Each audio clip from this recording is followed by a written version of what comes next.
Hey peoples, welcome to another edition of the Wisdom Distillery. I'm your host, Shaman John. I hope life has been treating you good lately. In this episode, we're talking to a good friend of mine named Richard Casteel. He's an amazing photographer and runs a website called Capturing Milliseconds. Does a lot of great work here in town. Also very interested in psychedelics and shamanism and the transformational power therein. So we have a good conversation about that. So have a listen and trust that everything's gonna be Irie. Yeah, man!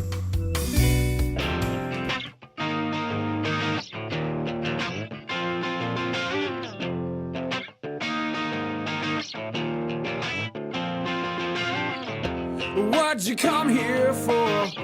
Now take your ass back out that door. You left me torn and tied with all the rage I seem to feel inside. This old familiar place, it's like a flame to my face. All right, welcome to another episode of this podcast. This edition, we're talking to a friend of mine named Richard Casteel. He's a local Austin photographer who's been getting some good opportunities as of late. This year seems to have been a good year for you, yeah? Yeah. I can't remember again how we met. Can you remind me? Through David. Yeah. Because I needed a place to live. Right, so that's right. I came over and interviewed. That's right. He interviewed to live in our casa, and we found out that this creative guy had a background in hydrogeology, which was a big surprise. So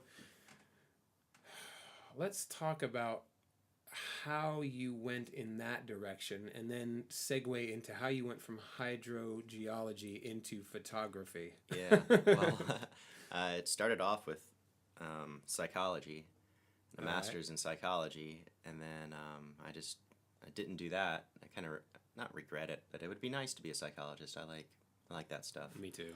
It's interesting, consciousness and awareness and stuff. And to have credentials in it, you can make some money. You can make some money doing it. But anyway, so then I decided, so I wanted to help people with that. And then I decided, well, maybe I'll help people through the environment. And so I took some classes in geology and I think water's important. So I started doing hydrogeology, and then somehow I ended up in the University of Texas doing climate work in caves, and got a master's in that, and was in a PhD program, and kind of just milking the PhD program because I really liked school and I didn't want to have an office job. Yeah. And, student loans were nice at the time. Right. They're not nice now, but right. at the time they were. And so I just decided, they started talking about me graduating, and you're like, no. I was like, I don't really want to do that. I don't want to graduate. What else can I do? Besides graduate. Yeah, so I ended that. And I really liked the research, was why I was still around.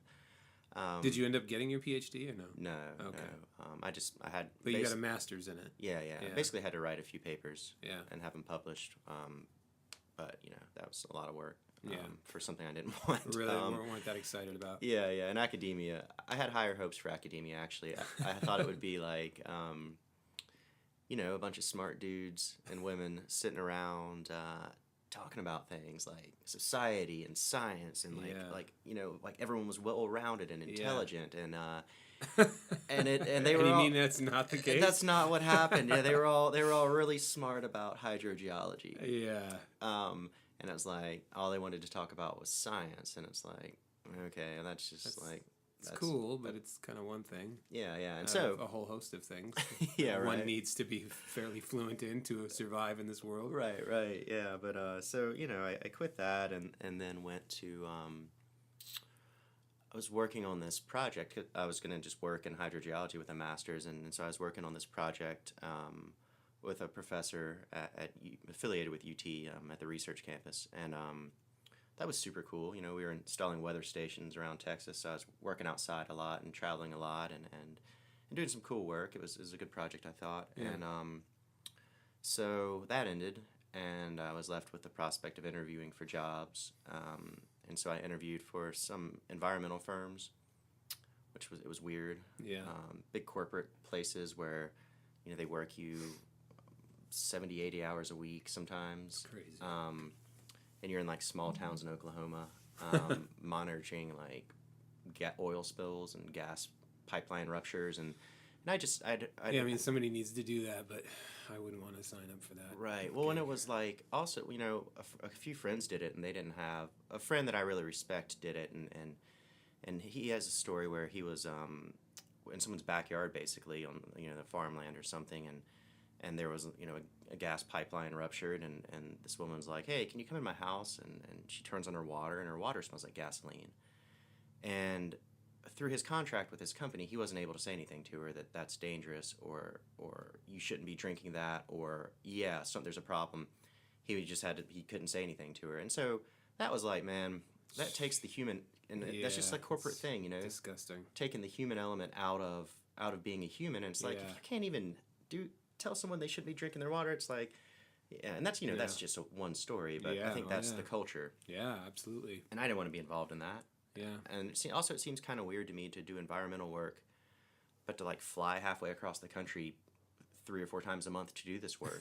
Right. It's like, that's not very It's environmental. Like, you know? Your carbon footprint is like 3 times the normal human. Yeah. To do work about saving the environment. Yeah. So it kind of very contradictory. At least cancels it out, maybe. I don't know. So anyway, so I realized that was off the table, and then I interviewed for the Texas Water Development Board. They had a really interesting job, actually, mapping the aquifers in the state, kind of the salty areas of the aquifers, and figuring out how much water is in those areas, you know, for the future water use if they have to desalinate or anything like that. Okay.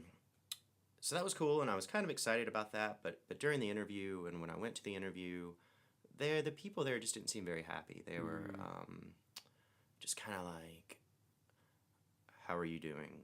Or they would be like, now there's like 5 people interview. They're like, now we have some questions for you. And they were just like, their shoulders were slumped over. They looked really pale. Yikes. There's a lot of fluorescent lights. Ugh. And it was just like, man, no way. it's a lot of money for me, but like, I would hate myself. Yeah. Like, you're there 8 to 5 every day. Yeah. And so, what's your soul worth?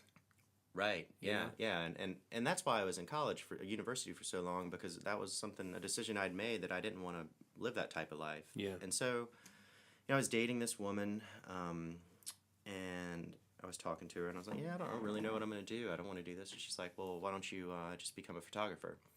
And I was Out of the blue? Yeah. Well, I mean, I'd had a camera since I was 10. Okay. You know, and so I'd always done photos, and I was always the guy in my friend group that had a camera, and then you know, of course, when you travel. Yeah. But I got into it of like, you know, you're outside at night and you're in the automatic mode, you know. Yeah. And you click your camera, and like it doesn't take the picture for 5 seconds, and you're like, what's going on here? And then you realize you start to learn stuff about exposure and and then you're like, why is it blurry? Oh, because I'm shaking. Okay, let me put it on this table and try that.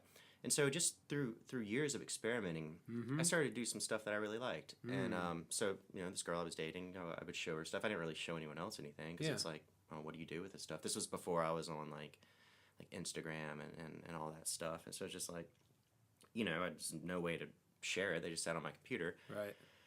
And, you know, I was like, okay, you know, someone believes in me. I guess I'll try that. Yeah. This. I guess my stuff's good enough. I don't know. I didn't know that people just became photographers. I mean, I don't need to go to school and get a degree. And I was brainwashed to think that you have to go to college and do all these things. I was naive, you know. I didn't know any better. Yeah, you don't know.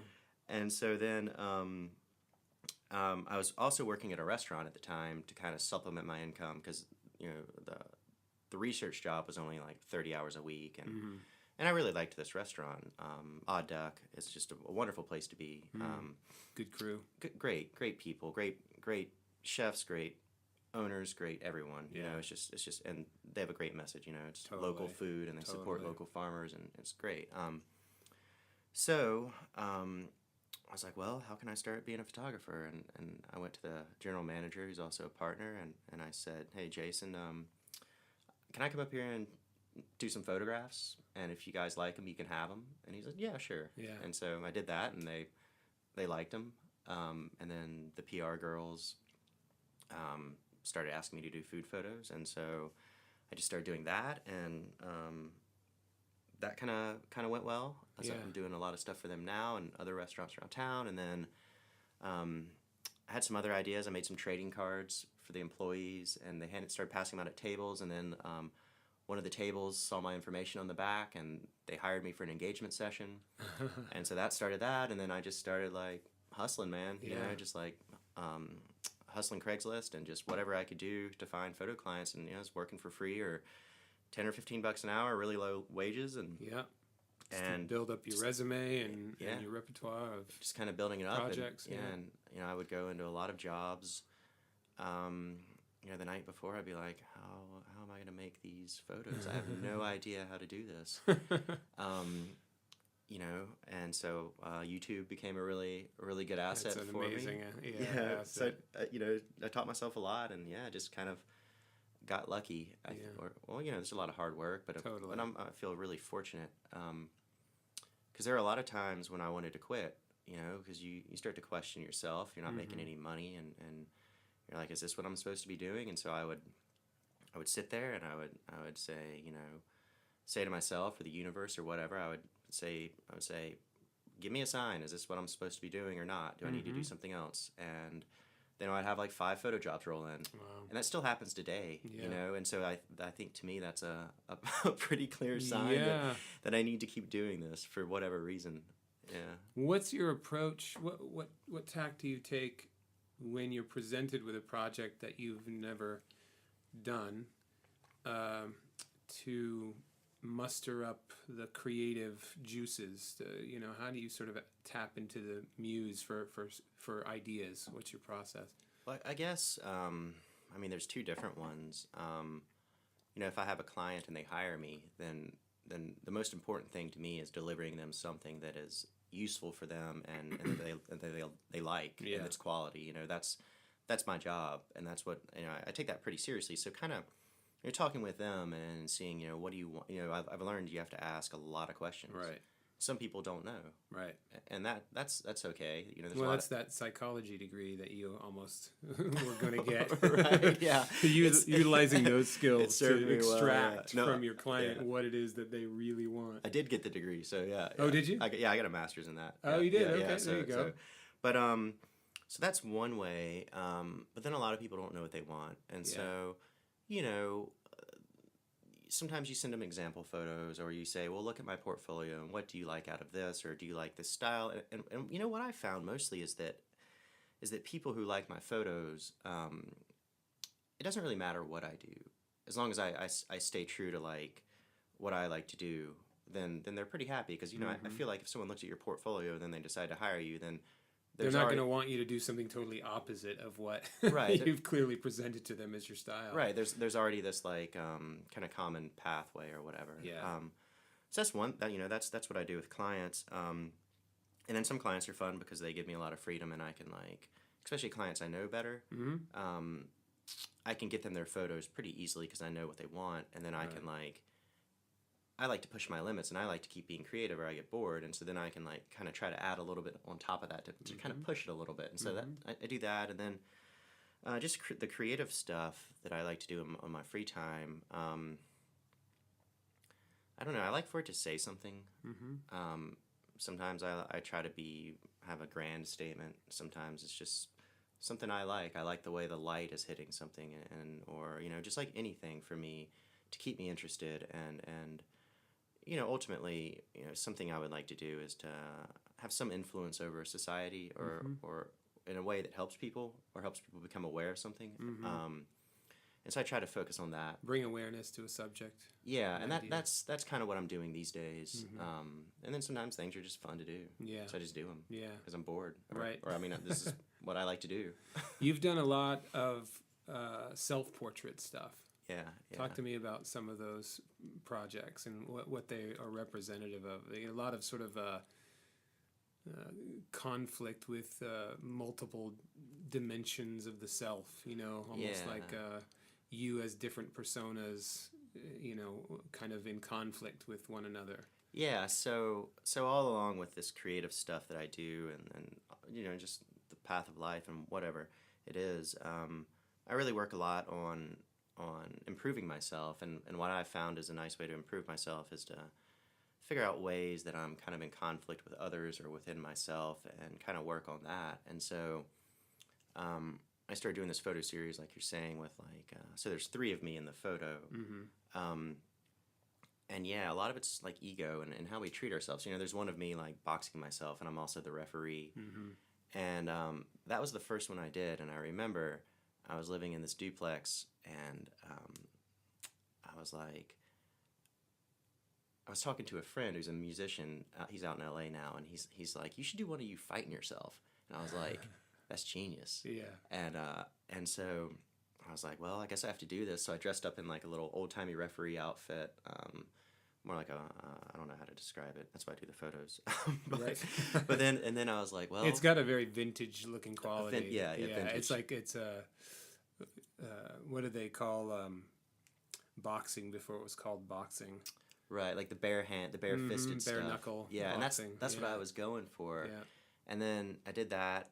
You have to take 3 photos, and so I did that photo first, and I was like, well, I guess, and this was out in my front yard, and I was like, well, I guess I'm gonna have to, if I want to do like an interesting, kind of funny, you know, photo, I guess I'm gonna have to get in my underwear and my tighty whities, you know. And I was like, okay, well, this is, you know, that made me a little bit, I was a little bit more shy back then, you know, and I was like, oh God, all right.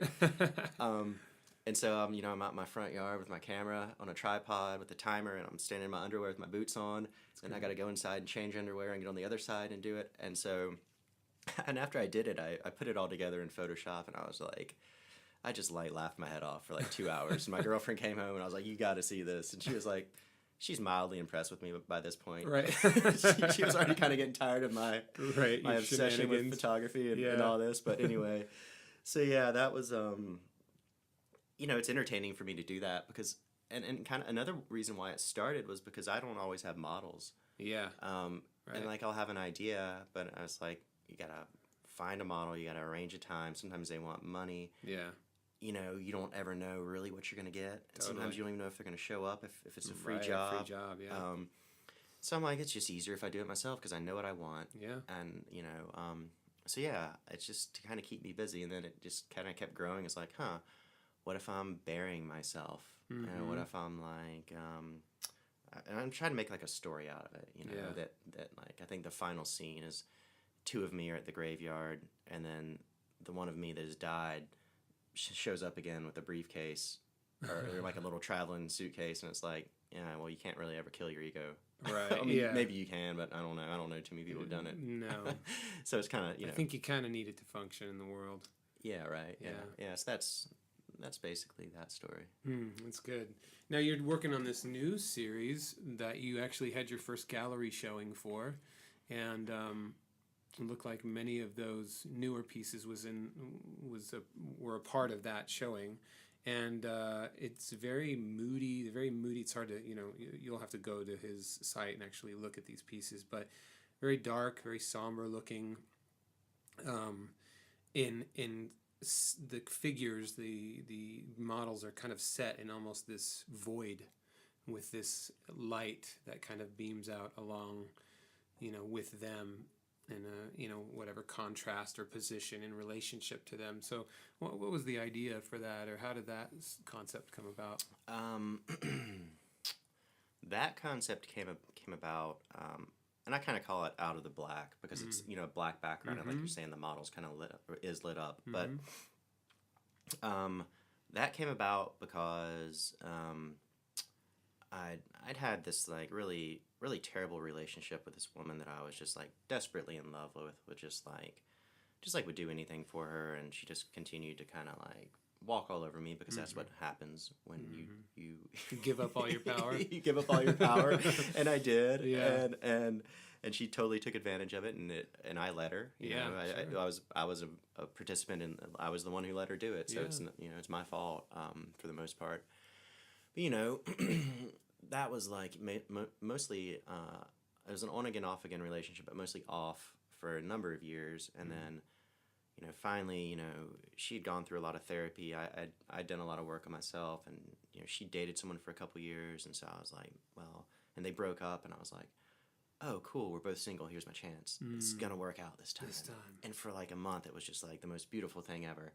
And then all the shit started happening again and again and again, and the crowning blow to the relationship was that she was a really jealous person about just like my friendships and just like anyone in my life. She didn't trust me. Well, I was never dishonest with her, so that came from somewhere else. Yeah. I'll let you figure that out yourself. And so I did a boudoir photo shoot with this woman that I'd already done her engagement photos, and I knew her fiance, and they were like friends of friends, and so there's no I don't mess around with clients anyways. There's no funny business going on with this. Right. And of course, it's my girlfriend, and I was always really honest with her, and I said, well, I did this boudoir shoot, and she's she took it really well. For a couple days, which I was really surprised at, and then then the hammer dropped, and she's like flipping out, and she's like, why did you do that to hurt me and all this stuff, and I'm like, I was like, what are you talking about? Happening? I was like, I gotta pay my rent. Yeah. Like, you're gonna pay my rent? Shit, yeah, okay. And then I was like, I won't do any boudoir shoots. I don't really care. I don't. Yeah. It's whatever. Yeah. I've done 2 in like 4 years. I don't really care. Not a thing. Yeah, it's not. I'm not a boudoir photographer. I'll do them. And so she, she basically, there's a line drawn, and the line was, be a creative person and have freedom to interact with models and other people as you will, or be in a relationship where you're in prison. And so I put my foot down, and she didn't like that, and so I was just completely devastated. Getting back to like your question, I was completely devastated, just like hard to get out of bed, and just crying a lot, and I was like, I got to do something. I was like, well, what can I do? I was like, well, what was I not allowed to do in this relationship? Work with people that I wanted to work with. So I was like, fuck it, I'm gonna get out. At this point, I lost all my friends. I mean, they were, I didn't lose them, but it's like you get distance, and I'm isolated. I'm like, well, I'm gonna meet a lot of people, and I'm gonna work with all these people, and I'm gonna make some really cool art. And the idea of out of the black is like coming out of this black void that I was stuck in, and then there's this and there's somber pictures because they're not, well, they're still somber, but I try to not make them as somber, but that was part of it too. Was I was in this really dark period, and the only thing that I could do to kind of feel okay for a few hours was to photograph with people and to be creative and to do all these things. And so I just was like, I'm going to try to meet as many other creative people, because I didn't know very many at the time. Yeah. And we're just going to try to make some creative stuff and push my limits of what I can make. And they started off very simple, and now I think I'm getting more complex or interesting, I hope. And I still feel like it's like I'm a baby doing it. Sure. You can always learn stuff, and there's infinite. Right. So yeah, that's kind of how it started. That's cool. And do you have any other events coming up in terms of showcasing, or how did the one go that happened last month? It went well. I haven't been by to see what's sold. I know I sold one the opening night, and then they extended it for another month. It's at Black Lagoon Gallery in Hyde Park.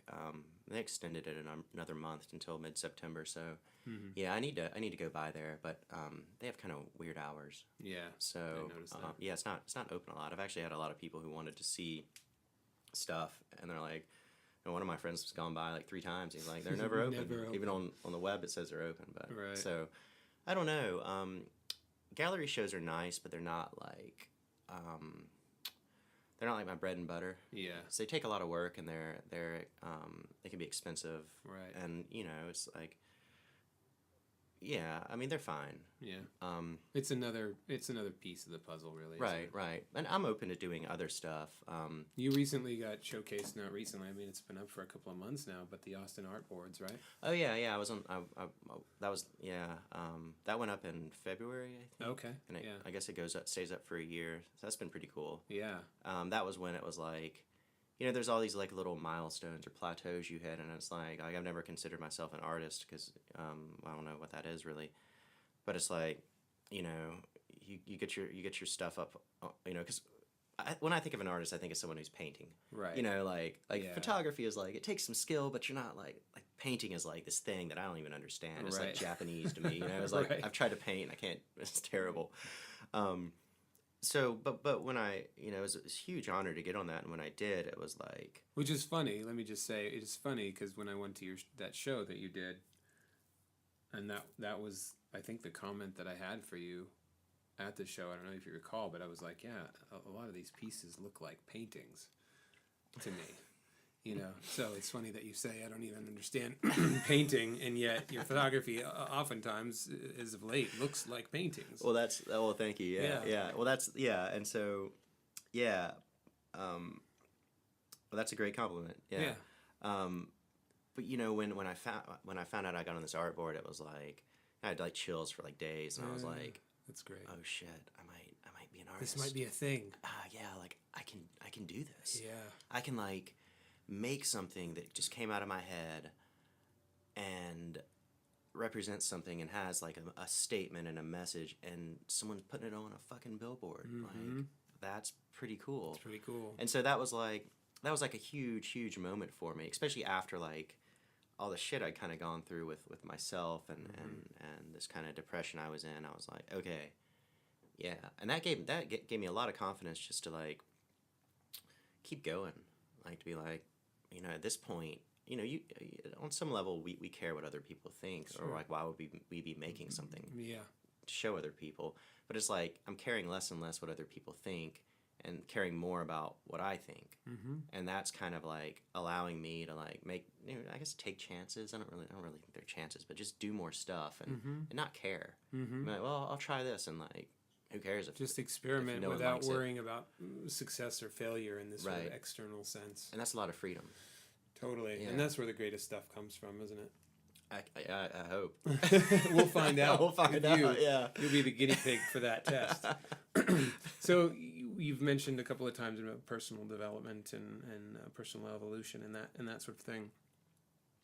And I know we're both interested in plant medicines and that sort of thing. So talk about some of those journeys. I know that you've worked with some shamanic practitioners in the past, and I mean maybe consistently do that, and you've taken some physical journeys and some metaphysical journeys and experimented with several different teacher plants and that sort of thing. So talk about some of those experiences and how have they impacted you, between, say, 5 years ago, the version of you 5 years ago, the version of you now, and the relationship, even though like all of this creative work I think is also part of this evolution and development, how those experiences, those plant medicine experiences are punctuated experiences, right?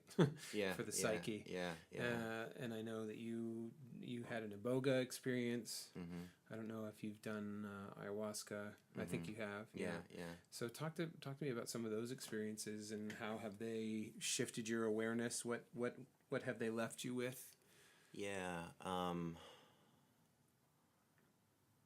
It's all kind of tied together with all this other work, Totally. like you can go out and you can do a plant medicine and have an experience, and you can maybe remember some of it, but if you're not like doing the other work, if you're not like practicing your consciousness and your awareness sober, Right.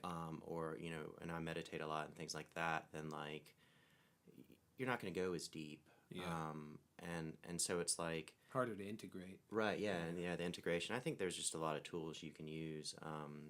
I've always identified with psychedelics at a pretty young age. They've always just been like, this feels right to explore this area, and so I guess a lot of it started with some shamanic experiences I had out in Taos, New Mexico. And we never, we don't, I still go see her at least once a year, always, and it'd be better if I could see her multiple times a year, but always once a year. And so it started off with experiences with her where we don't ingest anything, we don't take any plant medicine, we don't take any psychedelics, no drugs. I don't consider those drugs. Those are more like medicines to me. Illicit. Right.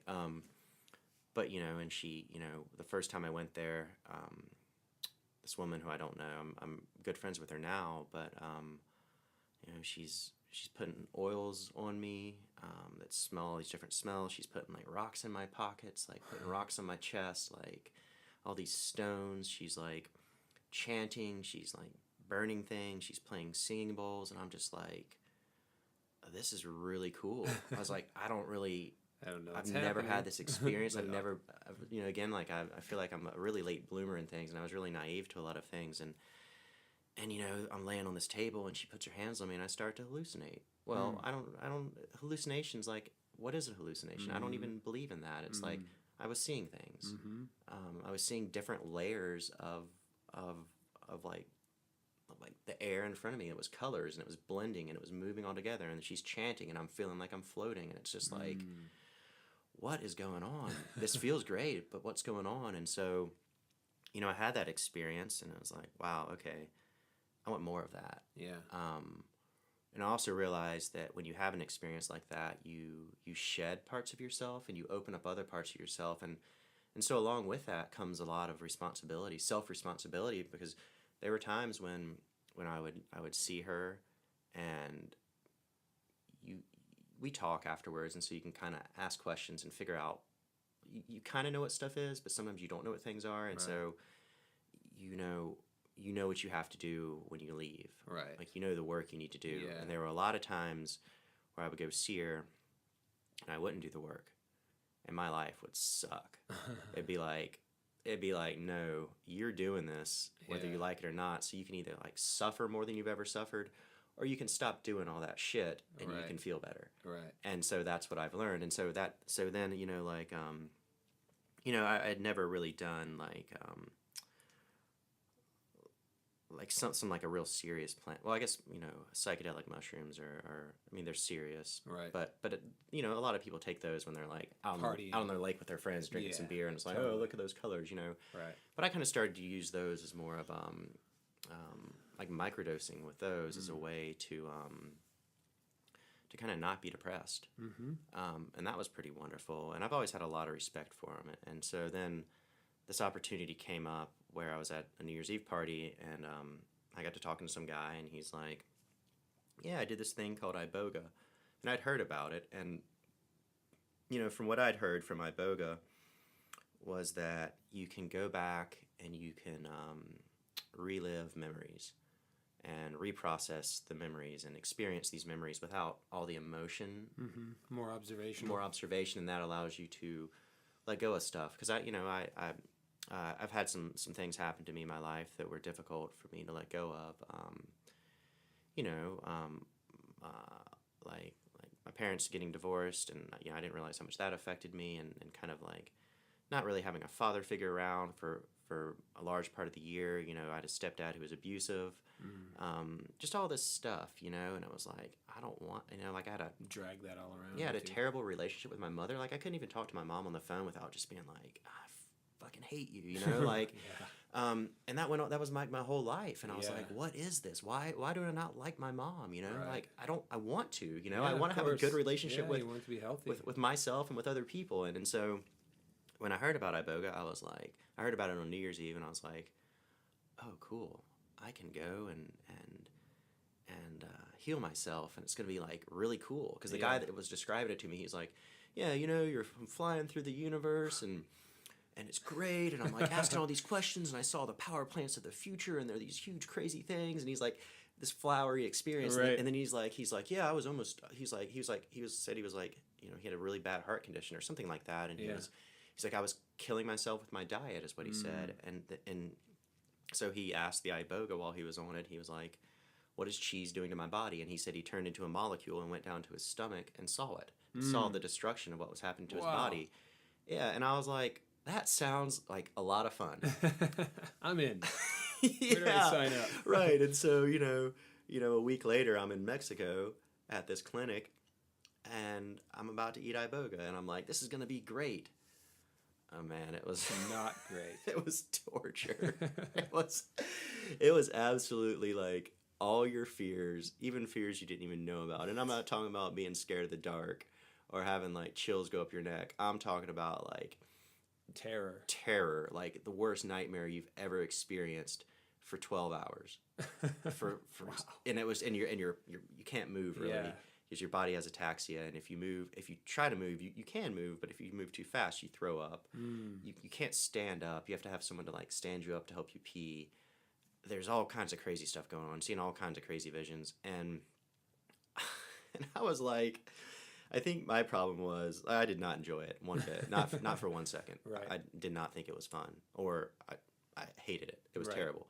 But I think my problem was that I'd spoken to this guy on New Year's Eve, and he was like, he seemed to think that he seemed to say, my perception of what he said was that you have a lot of control over the experience. And so in my head, I was like, I want to go here, I want to go here, I want to go here. You're trying to dictate how the experience is going to unfold. Yeah, I had this plant said no. Yeah, I had this huge list of like questions. Just a laundry list. Yeah, I was like, show me I was like, I want to see the end of the universe. I want to like see all these planets, blah blah blah blah Yeah, blah. yeah. And the plant was like, no, actually, what's going to happen is that We're all gonna this tear your soul apart. right, all this all this negativity and all this pain that's stored in your body, we're actually going to re-experience that. Yeah. And then you don't have to deal with it anymore. But Right. but while we're doing it, it's going to suck. right. So basically. that was a terrible experience. But at the end of it, I loved my mother again. Wow. And that was fucking that's cool. Huge. Yeah, that's like none of this shit ever happened. It was just like, okay, we're fine. And this was like, I was seeing therapists about it. I was Yeah. like doing a lot of work, but this was like doing like 10,000 hours of meditation in like a weekend. Just like boom. Yeah, but I would not recommend someone doing that. Yeah. I wouldn't say, hey, yeah, go do iboga, because it was difficult. Well, and I think, in my reference point for it is basically healing heroin addiction. It's one of the most useful plants in terms of healing that addiction without getting you then hooked on methadone or some other substance to replace it. And, and if you're someone who is in that position and you don't know where else to go, it may be the only option, is to really dredge up all of that shit that has got you there in the first place. Right, yeah. But yeah, what's the value of being released from the layers and depth of hatred is what it sounds like for your mother. Which is really hatred for myself. Yeah. Yeah. And just like being able to let that go and release that and come out the other side, even though it was painful. This is, I think, how all of these things are really. It doesn't have to be that way, but I think certain traumas in our body have to be processed in a pretty visceral way to be released. That you can't just sort of wish them away. Like they're cellularly attached, integrated, and if they're not. If they're handled in an intellectual way, which is what I was doing with therapy. Therapy and even the meditation is like, it can be. Meditation is a super profound thing, and we'll get into that too. But I think what I realized is I had my sort of enlightenment moment, for lack of a better term, and it was definitely just a moment, but it was enough to give me an awareness of the possibility. And a perspective that I think is a really important one to have throughout your life. And, I had that without any substances at all. That was just purely through meditation, which was my first experience. So that gave me a reference point. And then some people would say, well, like, okay, so they sort of lump all these experiences in as like, well, if you can do that with meditation, why would you take these substances? Like, isn't that cheating? I have people who are yogi friends who think like that's the only, like, all you need is meditation. But when having done all of them, or not all of them, but many of them, you realize like each one of these things is a different kind of tool. It's like, yes, if I'm a painter, I could, if I was really good, I guess, just use the one brush and get it to do all these things. But there's a reason why if you look at the artist's tool set, there's a half dozen or more, depending on the kind of painter they are, different styles of brushes to do different strokes, different looks and ways that the paint will layer on the canvas. And I think these plant medicines are that. They each have their own way in. They have their own consciousness, I guess, if you want to use that term.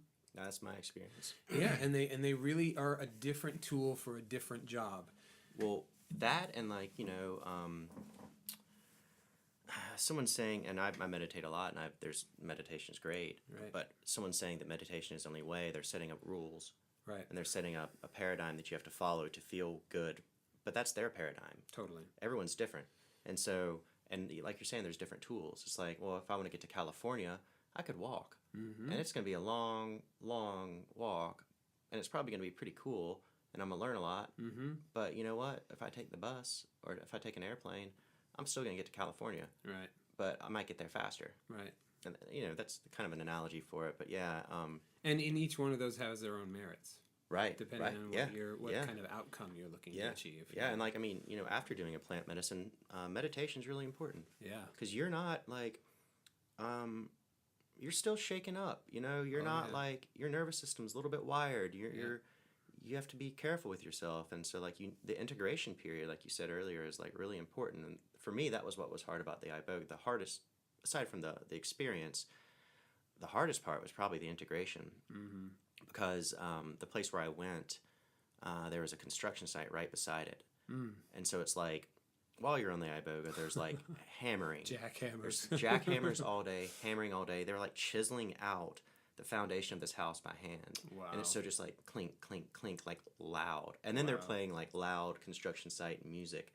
And so there's like no peace and quiet. Right. And that was like, I left early because I was like, I can't be here. Yeah. And I got to Mexico City and like stayed in a hotel room for a night, and I was like, that's quiet. In Mexico City. Yeah, I was like, it's quiet. It's quieter here in know, Mexico yeah. City than it is at the like in the retreat countryside. center. Yeah. I was like, wow, now I can start to process. Like, Yeah. And that would be some advice I have for people to be aware of where you're going and how they do things, and just Right. don't think because you can find a place on the internet that they're going to be doing things in a way that is best for you. Right. Like that's get recommendations. Like the integration period Read is the super- Yelp reviews. Right. Or the version of right. whatever the equivalent is. And they were really nice, caring people, and there's nothing they could do about that construction. But Yeah. if I would have known that, I would have gone, because Totally. I'm real sensitive to noise anyway, and I've Yeah. been like, I can't do that. Yeah. But anyway, but the ayahuasca experience was a lot better because it was a very caring environment, and a lot of integration happened. Like the ayahuasca was like a 3-day ceremony, and there's a number of people there, and again, you have to travel out of the country for this because it's illegal in the United States. So, but it's legal in in Mexico. Right. The iboga is legal in Peru and Ecuador and Brazil. You can do ayahuasca, so you have to go to places like that for the most part to do it legally, and so the place I went was just like a group of people that were really caring.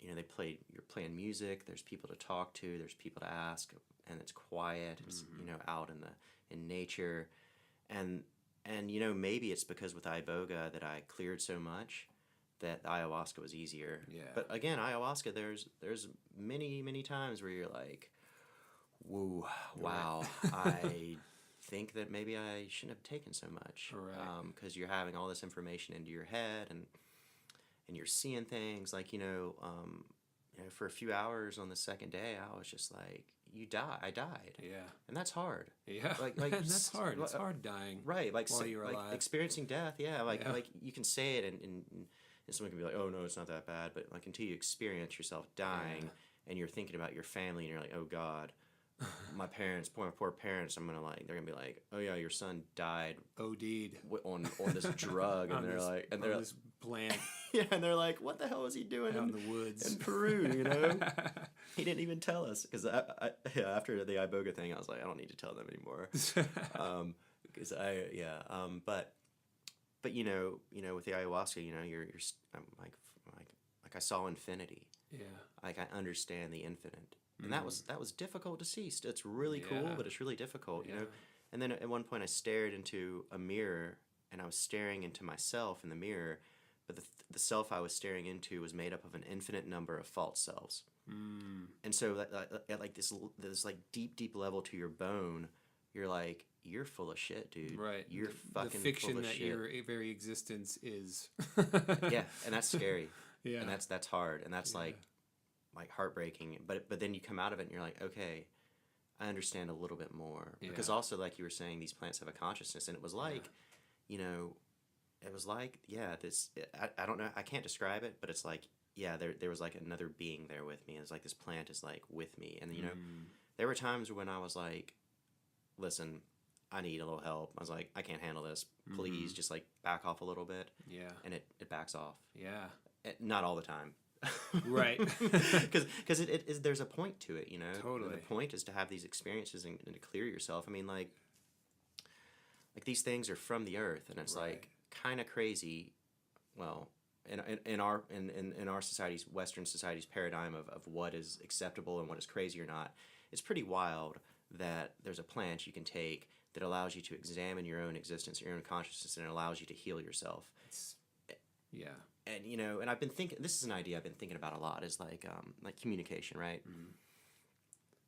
We always think communication is this, two people talking, or maybe, you know, honking in traffic, or body language, you know, that's all we consider communication is. But like, you know, you can consider communication this plant talking to you and showing you stuff. But then you can even go, like, without an hallucinogenic experience, you can think about, well, pheromones are communication. Pheromones, yeah. Or what if your diet? So I'm eating very healthy vegetables. I'm eating like a very healthy diet these days.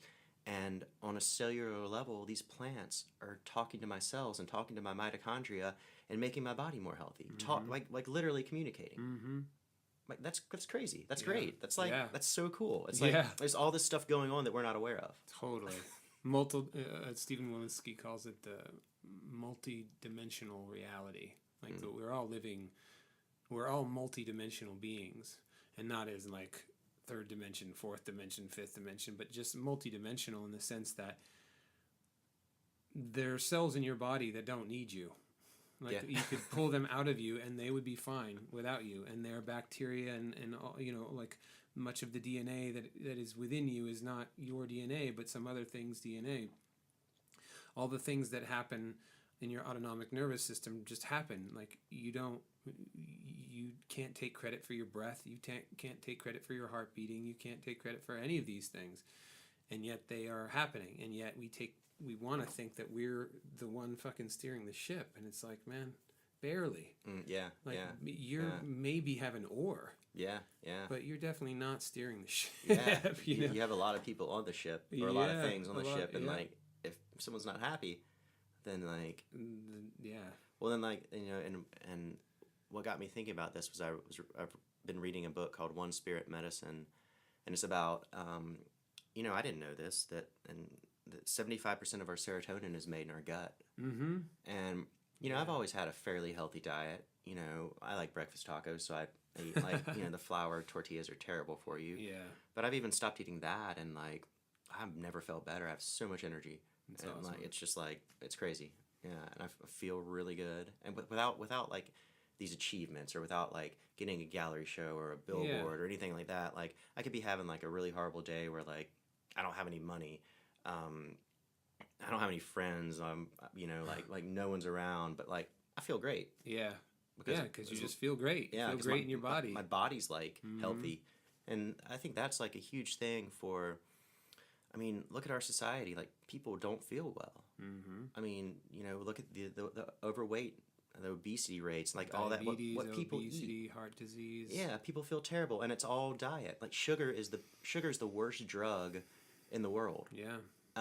But it's like it's like readily available. Hey, let's give kids a bunch of candy. Let's throw it into everything. Yeah, like including things that you wouldn't think need sugar, like buns, you know, different breads and sauces and condiments. It makes you addicted. Like people are addicted to sugar. I remember when I was in college, after my freshman year, I gained like about 20 pounds and got a little pudgy, and I was like, oh, I'm never gonna get a girlfriend that I want if I'm like this. I need to like start eating healthy. Bust it out. Yeah, and you know what I was eating? I was eating low calorie, low fat foods, which was like microwaved pizzas. Or like pastas and shit like that. And that's terrible for you. Totally. And it's just like that's like people are like ignorant to the fact that like we're taught calories and fat our whole lives, and it's like that's bullshit. Yeah, all calories are the same. No, it's like, well, not really. Yeah, and now I eat like a lot of quinoa, and it's just like, oh my god. Like, you know, sometimes I get tired of eating oatmeal and quinoa, but it's like But like, you know, it really becomes, I mean, there is the foodie component where, you know, you are really consciously activating your taste buds and your, you know, the sensual aspect of eating. And that's an experience too. But people who are like that, I mean, maybe they eat high fat, or which is not even, that's been vilified, so that's not really an issue. But like clean, good fats, and you know. But even if you're a devout foodie and maybe you're not eating all the things that, you know, in the right order that work to the best advantage, I think this is the sort of my theory about grace. You know, I remember growing up with saying grace over your food, and grace was never really about, in my head, about like. You know, thank you God out there for this bounty and da da da da. But it was more about preparing your vessel to receive anything. Because if you look at sort of, you know, biblical texts, like historical texts around grace, it's like, you know, the shit they were eating could have just been really rudimentary. I mean, some rough stuff, you know, but you're giving thanks, and that giving thanks is preparing your body to take it in as if it were the best thing ever, because what you're doing is transfiguring. It's the same thing of like the flesh and blood of Christ. You know, this little cracker wafer becomes the transformed into the literal body of Christ, and the literal blood of Christ. If you know, you get into that metaphor, and I think that's what it is consciousness transforming materialism, this material, into something that actually becomes valuable and nurturing for your body. Where there's this sort of legendary yogi who is like, his whole thing was like, he was told by God, the divine, whatever that source was like basically he could eat whatever he wanted. He was just like, you know, and in yoga it's, you know, it's pretty you know, Vedanta is very stripped down, you know, it's very ascetic. And he was basically like, he was kind of given the admonition to show essentially kind of mind over body, soul over material, and that he could just eat whatever he wanted, and that wasn't going to be his area of focus. And yeah, I think, you know, seemingly no repercussions. It's kind of that same story of like the guru who, you know, stuffs a handful of acid tablets in his mouth and just keeps on trucking because like he's already there. He's already on acid in his own world all the time. Yeah, like I've gotten there on meditation. Yeah, it's like totally. Like I've gotten so deep in meditation where like substances don't really affect you, and I'm not like, I still have to eat a healthy diet. Yeah, because exactly. I'm not, my consciousness level is not to maintain that. Yeah. Right. Yeah. Well, let's talk about meditation, because I know you've done the Vipassana a couple of times now, right? Yeah. How did you get on that tack? I, again, you know, like a number of years ago, just going through a hard time, and seen a therapist, and she's like, you should try this mindfulness class because it's free. And I was in grad school, and it's like $5 to see a therapist. I was like, why not? You know, yeah, heck yeah, I'll take a free anything. Yeah, and you know, even though that I'd had a psychology background, I was still like, I don't need a therapist. Yeah, I'm great. It's that person who's the problem. Right. I just have to find better people to be around. It's like, no, you're the problem always. So I started taking this mindfulness class, and you know, they teach meditation, and I was like, so I was meditating for about a minute at a time, sometimes 5 minutes on a good week. I would do one 5-minute session per week, but you know, that's fine. I was doing it. It's like take what you can get. Walking up the staircase, man, just a step at a time. And so I was like, well, I'd like to go to a meditation retreat. Why not? And I looked at and I found that Vipassana was like the first thing that popped up. And I looked at their schedule, and it's like, get up at 4:30 in the morning and meditate for 2 hours, and then you have an hour for breakfast, and then meditate for 3 hours, and then an hour break, and then meditate for 2 or 3 hours. And I was like, I meditate for 5 minutes a week. Ain't no way I could do that. And so I didn't do it at the time. And then the same woman who encouraged me to do photography, the way I met her was she posted something about Vipassana. And so I was like, okay, if this person can do it, or I was interested, you know, she was a pretty girl too, so I was like, you know, a little motivating. Yeah, factor. I was like, hey, you know, talk about the Vipassana. And we ended up getting along really well, and so she's like, yeah, I didn't meditate much either, but they teach you, and that's you're there to do that. And so I was like, all right, I'll try it. It sounds really cool. And it was super hard, a lot of work. Just so our listeners understand, Okay. Vipassana is a 10-day. So the schedule that you were describing just now, with like 2 hours and then a break and then 2 hours and then that full day essentially of doing this work, it goes on for 10 straight days. Yeah, you and don't there's talk. no talking, No eye contact. no eye contact. No writing. Yeah. No books. Yeah. No phones. No internet. You're in your room or you're meditating. Mm-hmm. So you get a lot of time by yourself. Mm-hmm. The no talking is easy for me. Yeah. I was like, I don't have to talk. 10 This is days. awesome. This is great. I mean, I don't have to like have bullshit conversations with Right, people. right.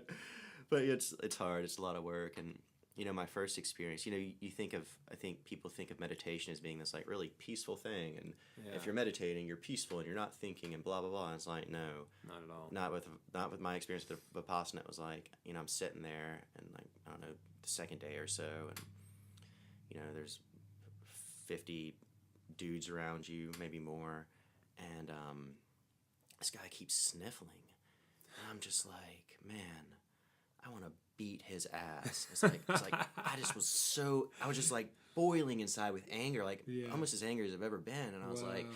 I just want to stand up and just turn around and just Pummel cuss this him guy. out or just pummel him, just say stop sniffling, I can't concentrate. But what I figured out was that when you're sitting there, and the process of Vipassana is just basically becoming more aware of how you feel, Yeah. essentially through meditation and scanning your body, but it's like that was how I felt. That was me. It wasn't his sniffling. That's the shit I was carrying around, the negativity and the pain I was carrying around in my body, but I just wasn't aware of it.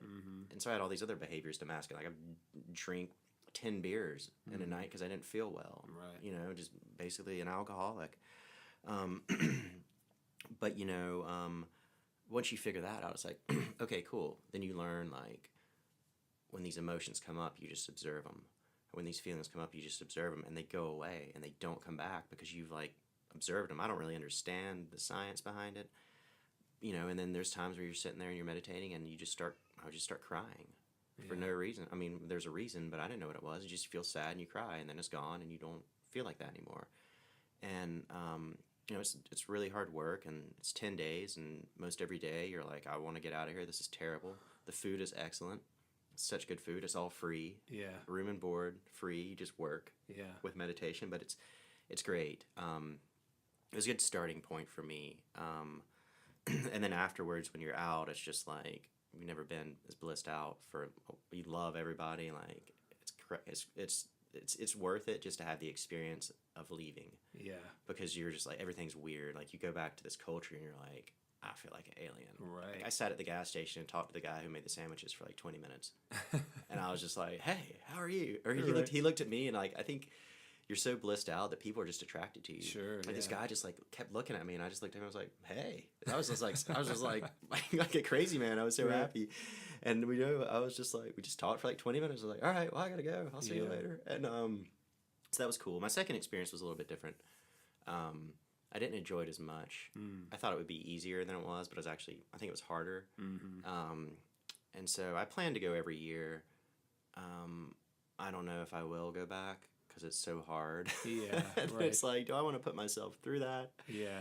Then, you know, finding 10 days sometimes Yeah, is finding that difficult. gap. Because when you freelance, it's like, if I don't work for 10 days, You don't I don't need- have vacation. I don't have Yeah. vacation days, you know, like, but I do, you know. you can yeah. carve out the time. Yeah, if you're yeah. really committed to it. Right, and it's free, so it's cool. I mean, I recommend people doing it at least once. Yeah.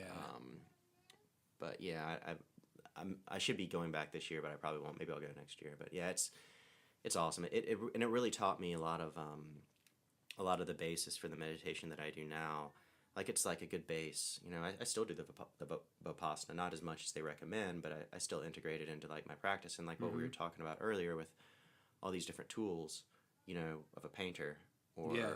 or a person who's trying to increase their consciousness. You know, it's another tool, and there's thousands of different meditations. There's no wrong way to meditate. You know, Yeah. you walk down the street and like think about something and you're meditating. You know, it's just like Yeah. it's like making yourself aware of your thoughts and just getting out of the loop. Totally. So yeah, Yeah, getting an incessant mind chatter that's going on in your head all the time. Yeah. And that you're almost not even aware of half the time until you put yourself in a situation where then it comes up and you're trying to be still and be silent, and somebody is sniffing incessantly, and then you realize like how much your brain is active, and just keying in on nonsense all of the time. When I thought I was like a really well-adjusted person until I was like 32. I was like, everyone else was the problem. Yeah. Then I started doing the work, and I'm like, oh shit, I'm the problem. Yeah. And that's a huge I think that's a huge problem for our society. It's Right. Like, everyone's like blaming everyone else, and it's like, no, look in the mirror. Yeah. Yeah. But how do you show people? That's what I wish that everyone could have an experience where they're like, oh, okay. So talk about what you're offering, what platform you're creating to help other people get there. Yeah. I felt really fortunate to fall into this path of figuring out myself, and that kind of spreads, I think, to everyone else in some small way. And so I was, it goes back to my psychology days. Like, what can I do to help people? Because I want things to be easier for everybody. If things are easier for everyone else, they're easier for me. Right. Exactly. Regardless of any spiritual belief you have or religious belief, Totally. which is how it works. But so a friend of mine was doing a meditation class at her wellness center, and Rising Spiral Massage and Wellness on Koenig, and she quit doing it because she got really busy with some other stuff. And so I was like, well, I'll try it. And it's been cool. It was a little rough at first, trying to figure things out, and I was nervous, and I didn't know how to lead a meditation class, and I'd done a bunch, but now it's evolved into this thing where I think I have a pretty good system, and it's really good for newcomers, I think, or for anyone really. Mm-hmm. So it just gives you the space to do it, and I kind of tailor it for whoever shows up. There was one guy who was coming like every week, and it got to the point where we would just sit for an hour. I might say something for like a couple minutes, and then it was just like, I'd be like, hey, what do you want to do? He's like, well, we can just sit. And I was like, okay, yeah, that's great. Because when I'm like leading the meditation, I don't get to meditate as much. Right. I kind of I'm saying stuff. Right. But then if there's new people there, I like to break it up into little chunks and kind of like touch on different techniques, like touch on the Vipassana, touch on just mindfulness, touch on really being aware of your breath and just how you feel, being present with how you feel. And, just a bunch of different stuff I've picked up along the way. So it's cool, and it's all free because it's I guess in service. And that's what I was going to say. It's some way that I can be of service to other people, which I think is really important. It's an hour a week, but it's still something. Yeah, and this is a direction that I want to go in. I hope to do photography for a long time, but the more important things to me are, creation is important. Creative activities are really important to me, but also what's really important to me is healing. Mm-hmm. Myself and other people, and I learn a lot from teaching meditation. Like I have to maybe figure out new things to say, or new ways to say things, or new ways to communicate something to somebody that they can understand. That can be a hard thing to do. Yeah. So it's great. Yeah, it's cool. I mean, I don't have high attendance, but that's fine. I'm happy if one person shows up. Right. That's usually what happens. Yeah. I think my record is 5, and right. But I post on Facebook on Mondays like a few hours before, so right. I don't advertise. You're not actively really marketing the thing. Not yet, yeah. but I'm starting to think about doing that because Yeah. I'm starting to get to a point where I think it is a lot more accessible for people, and I'm comfortable doing it. Like I can go in there and sit down and kind of breathe for a minute and then be like, oh, this will pop up. Let's talk about, or let's go through this for a second. And right. then there's like house bands that are there that are like, we're going to do this for 10 minutes. And, so I've gotten a little bit of a system now. So that's kind of cool. Nice. And you feel like this is something that you want to do more of and maybe expand on some of the processes. And Yeah. Meditation. And I have a Reiki certificate. Okay. Which is... I'm a little bit wary of Reiki because I did it on a friend of mine who had a kidney infection, and the next day she felt fine, but my kidneys were hurting. Oh, really? Yeah, and I was like, I need to get some advice from some people who know this, and I took on her energy, and I was like, Interesting. I don't need that. Yeah. I have a hard enough time. Yeah, that's the thing with energy work or any of that kind of stuff. Like whatever, however much gravity you want to place on it, there's definitely some phenomena that happen that it's like I think it's easy when working in that realm to be ignorant, and cause more harm than good, maybe just to yourself or whatever. But there are subtle things that happen in that realm, and because you can't see them, because they're not really overtly physical. Yeah, you don't know what you're doing. You really don't know. It's kind of like somebody who likes to chant magic spells, who just are like reading a book of magic spells and like, oh, this is a fun little thing to say, and then all of a sudden, who knows? It's like you've conjured up freaking Hades, Yeah, and it's like kind of a wild idea to me to think that like, maybe I didn't like really believe in the Reiki all that much. Yeah. I just did it to do it. Yeah. And after having this experience, I have a lot of respect for it, because I mean, how many of your average citizens can you say have had that experience, or even like can like even understand that experience of like, yeah, I put my hands on this person and kind of channeled my energy, and my hands heated up, and then my kidneys hurt the next day. Right. Like that's pretty out there. That's pretty weird. I mean, to me it's normal. But, Right. But yeah. Yeah. To me it's like, oh yeah, that makes sense. There'd definitely be a lot of people who are just like woo alert, Right. Yeah. But the woo holds a lot of weight. Oh yeah. It's just we're not. We're kind of not. We're very materialist oriented creatures. We're programmed in a different way. Totally. Yeah. Well, hey man, it was great talking to you. Always a pleasure talking to you. It's nice to get it. Could talk for hours, man. I know, we can just go on and on and on. I know you got shit to do. I got shit to do. So we'll get back on it. Thank you so much. But man, it's always a pleasure, boss. Yeah. Thank you, sir. We'll talk again soon. Yeah.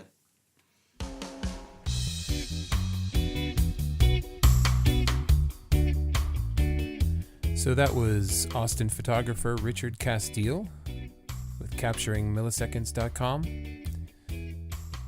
As he mentioned, he runs a weekly meditation here in Austin on Monday nights, so you should check that out. Look him up on Facebook, Richard Casteel, and you can connect with him on the meditation there. And check out his work at CapturingMilliseconds.com. You can also see one of his pictures. I think it'll be up there for another few months, up on one of the billboards on 183. If you'd like some more resources regarding doing shamanic work, there'll be some links at thewisdomdistillery.net. And if you like the music, the second song you heard was a song that I wrote called Bellyache. You can check more of my music out on shamanjonmusic.com. That's ShamanJon music.com. And if you like the reggae tune, that is from an artist called Silent Partner. Thanks again for listening and sharing your time with us. If you haven't subscribed to our podcast on iTunes, please do so. Leave us a review. And feel free to give us any feedback you might have, or reference any guests you might think would be a good match for this show. Thanks again for listening. We'll catch you next time.